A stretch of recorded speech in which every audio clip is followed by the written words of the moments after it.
ఒకానొకప్పుడు గ్లాకస్ అని ఒక ఫిషర్‌మ్యాన్ ఉండేవాడు. చేపలు పట్టేవాడు. అతను ఆ మెడిటరేనియన్ సముద్రం ఒడ్డున చేపలు పట్టి సంసారం చేసుకొని ఉండేవాడు. చాలా మంచి హ్యాండ్సమ్ పర్సన్ అతను. కానీ చేపలు పట్టే పని అతనిది. ఒకరోజు ఏమైందంటే అతను చేపలు పట్టి పట్టుకున్న చేపల్ని ఒడ్డున పెట్టాడు. పెట్టి ఆ వల విప్పి నెక్స్ట్ హంట్‌కి వెళ్ళడానికి రెడీ అయ్యాడు. అయితే ఒడ్డున పడ్డ చేపలన్నీ బతికాయి. మళ్ళీ బ్రతికి అవంతకవే వెళ్ళి సముద్రంలో పడ్డాయి. అతనికి చాలా ఆశ్చర్యమయ్యింది. చనిపోయిన చేపలు మళ్ళీ ఇలా బ్రతికాయి అని అనిపించింది. కానీ అని చెప్పి మళ్ళీ సముద్రంలోకి వెళ్ళాడు. చేపలు పట్టుకొచ్చాడు. చేపలని ఎండలో పెట్టాడు. అవి చనిపోయింది అన్న తర్వాత తీసుకెళ్ళి ఇందాక ఏ ఒక్క ఒడ్డునైతే పెట్టాడో అక్కడే పెట్టాడు. పెడితే మళ్ళీ చేపలు బ్రతికాయి. చేపలు బ్రతికి మళ్ళీ నీటిలోకి వెళ్ళిపోయాయి. అతనికి ఆశ్చర్యమయ్యింది. ఏదైతే ఆ పచ్చగడ్డి మీద పెట్టాడో చేపల్ని, ఆ పచ్చగడ్డికి ఏదో ఒక శక్తి ఉంది. దానివల్లనే ఇవి మళ్ళీ బ్రతికేస్తున్నాయి అని చెప్పి అతని యొక్క క్యూరియాసిటీ కిల్డ్ ద క్యాట్ అన్నట్టు ఈ పచ్చగడ్డిలో ఏదో ఒక శక్తి ఉంది తెలుసుకోవాలి అని చెప్పి ఆ గడ్డిని కాస్త కట్ చేసి దాన్ని ఒక మిశ్రణం అంతాను తీసేసి దాన్ని కట్ చేసి తినేశాడు. తిన్న తర్వాత ఏమైంది అంటే అతనిలో ఒక రకమైన మార్పు కనిపించింది. అతనికి తాక్ ఒకటి వచ్చింది. అతనికి చేపల్లాగానే ఫిన్స్ రావడం స్టార్ట్ అయ్యింది. అతని చెవులు పొడుగ్గా అయ్యాయి. అతని శరీరం అంతా హ్యూమన్ స్కిన్ వెళ్ళిపోయి ఒక రకమైన ఆయిలీ స్కిన్ వచ్చింది. అతనికి ఊపిరాడడానికి కష్టంగా అనిపించింది. సముద్రం వైపు చూస్తుంటే అక్కడ సముద్రంలో ఉంటేనే బ్రతుకుతాను అని అనిపించింది. వెళ్ళి సముద్రంలో పడ్డాడు. అండ్ అతను అప్పటి నుండి ఈ ఆక్వామ్యాన్ అన్నట్టు ఒక ఆక్వామ్యాన్ అయిపోయాడు. అతని శరీరం ఏమో హ్యూమన్‌ది. కానీ అతని ఫీచర్స్ అన్నీ ఒక ఆక్వాటిక్ యానిమల్‌కి ఉండే ఫీచర్స్ ఉన్నాయి. కానీ ఒకటి మాత్రం తగ్గలేదు. అతని దేహ సౌందర్యం ఇంతకుముందు ఎంత ఉండేదో దానికన్నా ఇంకా రెట్టింపు అయ్యింది ఇప్పుడు. ఇప్పుడు అతను ఏం చేశాడంటే అతని ఇల్లు, అతని యొక్క సంసారం అవన్నీ మర్చిపోయి ఆ సముద్రమే అతని ఇల్లు చేసుకొని ఈ ఆల్గే ఉంటుంది కదా, ఆల్గే అంటాం కదా, ఫంగస్ ఇవన్నీను తిని అతను ఆ సముద్రంలోనే ఉండేవాడు. చాలా మంచి సౌందర్యవంతుడు. చాలా మంచి హ్యాండ్సమ్ పర్సన్ కాబట్టి మిగిలిన అప్సరస స్త్రీలు, ఆ సముద్రంలో ఉండే జలకన్యలు ఇతనితో క్రీడిస్తూ ఉండేవాళ్ళు. అయితే ఒకరోజు ఇతను ఒక నది ఒడ్డున వెళుతూ ఉన్నాడు. ఆ నీటిలో వెళ్తుంటే ఆ నది ఒడ్డున ఒక అమ్మాయి కనిపించింది. ఆ అమ్మాయి పేరు శిల. SCYLLA, శిల. అయితే ఆ అమ్మాయిని చూసిన వెంటనే ఇతను కామమోహితుడు అయ్యాడు. కానీ ఆ అమ్మాయితో మాట్లాడదామని వెళితే ఆ అమ్మాయి ఇతని యొక్క రూపం చూసి బెదిరిపోయి పారిపోయింది, భయపడిపోయింది. ఎందుకంటే ఆమెకి అప్పటి వరకు మనుష్యులను మాత్రమే చూసింది కానీ ఇలాంటి ఒక క్రీచర్ని ఎప్పుడు చూడలేదు కాబట్టి ఆమె భయపడిపోయి పారిపోయింది. సరే అని చెప్పి అతను ఏవేవో ప్రయత్నాలు చేశాడు. ఏవేవో ట్రయల్స్ చేసుకొని ఆమె దగ్గరికి వస్తే ఆమె మాత్రం ఇతని యొక్క సౌందర్యం చూసిన వెంటనే పారిపోతుంది. మిగిలిన వాళ్ళకందరికీ ఇతను నచ్చుతున్నాడు కానీ ఈ మానవ స్త్రీకి మాత్రం అతను నచ్చట్లేదు. కాబట్టి అతను ఏం చేశాడు, ఎవరైనా ఒక సహాయం తీసుకొని అట్లీస్ట్ మంత్రశక్తి వల్ల అయినను ఆమె నాకు అట్రాక్ట్ అయ్యేలా చేసుకోవాలి అని చెప్పి ఈ సర్సీ దగ్గరికి వెళ్ళాడు. మనం ఈ లాస్ట్ ఫ్యూ చాప్టర్స్ నుండి సర్సీ గురించి మాట్లాడుకొని వచ్చాం కదా, ఆమె దగ్గరికి వెళ్ళాడు. వెళ్ళి ఆమె సహాయం కోరాడు. ఇలా నేను ఒక అమ్మాయిని ఇష్టపడుతున్నాను కానీ ఆ అమ్మాయి నన్ను చూస్తే పారిపోతుంది, భయపడుతుంది. ఆమె నా వైపు ఆకర్షితురాలవ్వాలి, అంటే సమ్మోహనం అవ్వాలి, వశీకరణం అవ్వాలి. అలాంటిది ఏదైనా మంత్రం ఉందా నీ దగ్గర అనంటే ఆ సర్సీ ఏమంటుంది అంటే, ఎందుకు నీలాంటి ఇంత యవ్వనంగా ఉండేవాడు, ఇంత సౌందర్యంగా ఉండేవాడు ఒక మానవ స్త్రీని కోరటం, నువ్వు నన్ను కోరుకో, మనమిద్దరూ కలిసి ఉందాం, మనమిద్దరూ పెళ్లి చేసుకుందాం అని సర్సీ అంది. సో అలా అంటే అతను ఒప్పుకోలేదు దానికి. గ్లాకస్ అన్నాడు, లేదు, నాకు ఆ శిల అనే అమ్మాయి మీదనే ఇష్టం ఉంది, నీ మీద కాదు. నాకు ఏదైనా నాకు సహాయం చేసి ఆ అమ్మాయే నాకు దక్కేలా చూడు అని చెప్పంటే దానికి ఒప్పుకోలేకపోతుంది సర్సి. కానీ ఆమె ఆలోచన చేసి ఒక పని చేసింది. ఏం చేసిందంటే ఒక మ్యాజికల్ పోషన్ అనేది క్రియేట్ చేసి ఆ అబ్బాయికి ఇచ్చింది, గ్లాకస్కి. ఈ శిల స్నానం చేసే ఒక నీటిలో దీన్ని వేసేయి, అప్పుడు ఆమె అందులో స్నానం చేసిన తర్వాత నీ మీద ఆమెకి ఇష్టం పెరుగుతుంది అని అంటుంది. ఇది నిజమేనేమో అని అనుకున్నాడు గ్లాకస్. వెళ్ళి ఆ శిల ఏ ఒక్క సరోవరంలో స్నానం చేసేదో ఆ ఒక నీటిలో ఈ సర్సి ఇచ్చిన పోషన్ని వేసాడు. వేసిన తర్వాత శిల వెళ్ళి స్నానం చేయడానికి అందులోకి దిగి 3 మునకలు వేసింది. పైకి లేచేసరికి ఆమె యొక్క తల కనిపించలేదు, అంటే హ్యూమన్ హెడ్ కనిపించలేదు. అందులో నుండి 6 భయంకరమైన వికారమైన తలలు బయటకు వచ్చాయి. ఆమె చేతులు చూసుకుంటే చేతులు రాలేదు, 6 టెంటకల్స్ వచ్చాయి. శరీర గాత్రం కొండంత పెరిగిపోయింది. యొక్క శరీరం మీదంతా మచ్చలు, రకరకాల ఈ ఈ థార్నీ బ్లేడ్స్ ఉంటాయి కదా మాన్స్టర్స్కి, అలా పెరిగిపోతున్నాయి.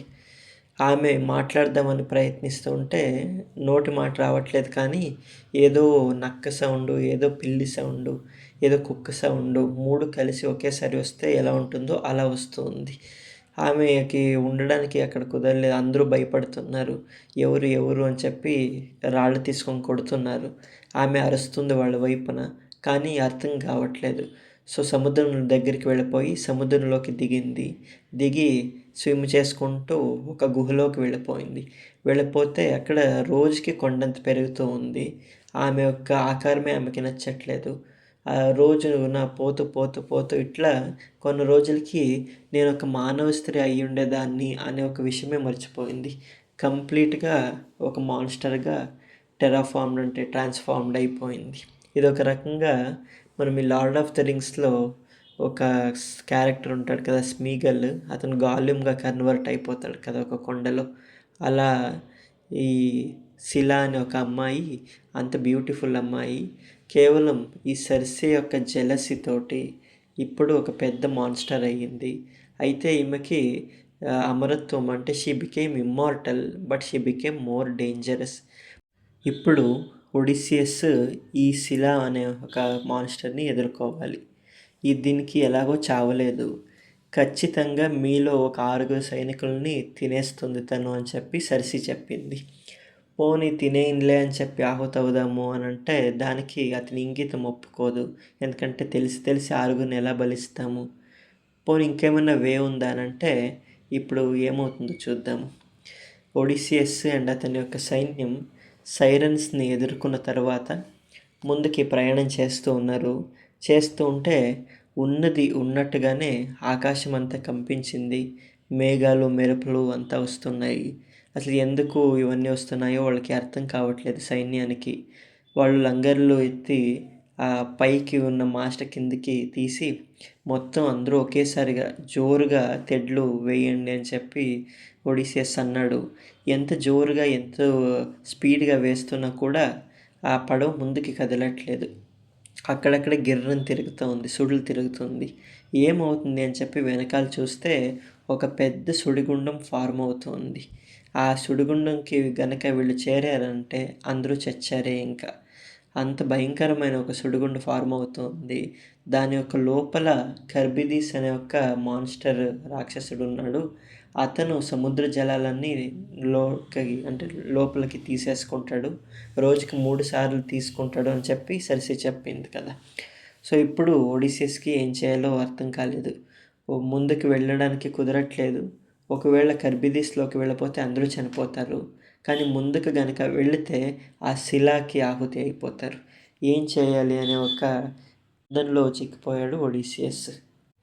అప్పుడు ఒడిసియస్కి అనిపించింది, అందరూ చనిపోవడం కన్నా కొందరు చనిపోవడమే బెటర్ కదా అని చెప్పి ఒక థాట్ వచ్చింది. ఏదేమైతే అయ్యింది అని చెప్పి అతని యొక్క సైన్యం చెప్పారు. చూడండి, నేను ఇక్కడి వరకు మనం ఎన్నో ఆగంతకాలు మనం ఎదుర్కొన్నాము. మనం సైక్లోప్ యొక్క కేవ్‌కి వెళ్ళి అక్కడి నుండి బయటపడ్డాము. మనం సెర్సీ నుండి బయటపడ్డాము. మనం లీస్ట్రిగాన్స్ నుండి బయటపడ్డాము. మనం ఇస్మారస్ నుండి బయటపడ్డాము. ఇన్ని కష్టాలు మనం చూసొచ్చాము. కానీ ఇప్పుడొస్తున్న కష్టం మనం ఇదివరకు చూసిన కష్టం కన్నా ఏం పెద్దది కాదు. ధైర్యంగా ఎదుర్కొంటాం మనము అని మాటలు చెప్తున్నాడు. ఎందుకు చెప్తున్నాడు ఇవి అంటే, ఇప్పుడు అరగును బలిస్తాడు కాబట్టి కాస్త సిద్ధంగా ఉండండి.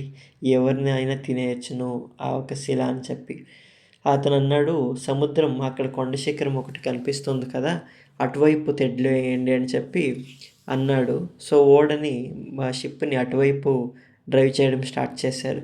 ఈ కర్బిదీస్‌కేమో దూరం వెళ్తున్నారు కానీ, అక్కడ గుహలో నుండి ఏదో ఒక సౌండ్ వినిపిస్తోంది ఈ సైనికులకి. అక్కడ ఏదో ఉంది అని అంటున్నారు. అతనన్నాడు, ఆ శిలా పర్వతానికి దగ్గర నుండి వెళ్ళండి. అలా వెళ్తేనే మనం ఇది దాటగలము అని చెప్పి అన్నాడు.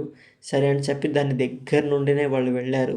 ఇంకేమి ఎస్కేప్ అయ్యి వెళ్ళిపోతున్నామేమో అనుకునేటప్పుడు లోపల నుండి ఒక భయంకరమైన ఒక మృగం వచ్చినట్టు వచ్చింది. అందరూ కంపించిపోయారు. దానికి 6 తలలు ఉన్నాయి. విచిత్రమైన టెంటకల్స్ అంతా ఉంది. సముద్రంలో ఆకాశమిరులకి కనిపియనంత పైన ఎత్తుగా ఉంది. గట్టిగా ఒకసారి అది అరిచింది. అది అరిస్తే 1000 పిల్లులు 1000 కుక్కలు ఒకేసారి అరిచినట్టు ఉంటుంది అని హోమర్ డిస్క్రైబ్ చేస్తాడు. సో అట్లా అరిచింది అది. వాళ్ళందరూ భయకంపితులైపోయి అక్కడి నుండి ఇంకేం ఎస్కేప్ అవుతున్నామేమో అన్నప్పుడు అది నోటి ద్వారానే 6 సైనికుల్ని గబక్కన నోట్లోకి వేసుకున్న తర్వాత ఇంకో 6ని పట్టుకుందామని చెప్పి రెడీ అయ్యింది. అప్పట్లో వాళ్ళు ఆ గ్యాప్లో వెళ్ళిపోయారు. అక్కడి నుండి వెళ్ళిపోయి అందరూ అక్కడి నుండి ఏమో బయటికి వచ్చేసారు.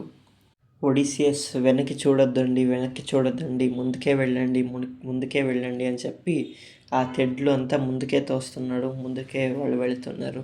అందరికీ అసలు ఆశ్చర్యంగా భయంగా ఉంది. వాళ్ళు 6 చనిపోయిన వాళ్ళకి కన్నీళ్ళు పెట్టడానికి కూడా అక్కడ ఛాన్స్ లేదు, సమయం లేదు. ముందుకు వెళ్ళండి అని చెప్పి ముందుకు వెళ్ళిపోయారు.